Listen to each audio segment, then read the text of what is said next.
لما استدار البدر في استقباله هيأت حرفا ثوبه من عسجدي. لكم احتفى بمرحل الأوزار والكلمات تحظى بالنعيم الأسعد. مذ أقبل الشهر الفضيل محملا بالخير من رب العباد الأوحد.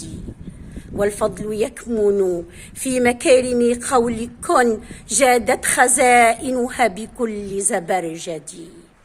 آثرت أدعية تزيد توهجا والقلب ضاء سراجه بتفردي. كم ليلة أحيا السجود وفجرها يملي علي الصوم عند الموعد. تحتلني فيها الصلاة وسرها وحي يعانق خافقي بتشهدي. رباه أنعم بالقبول على الذي بالقرب منك يرجو جنات الغد.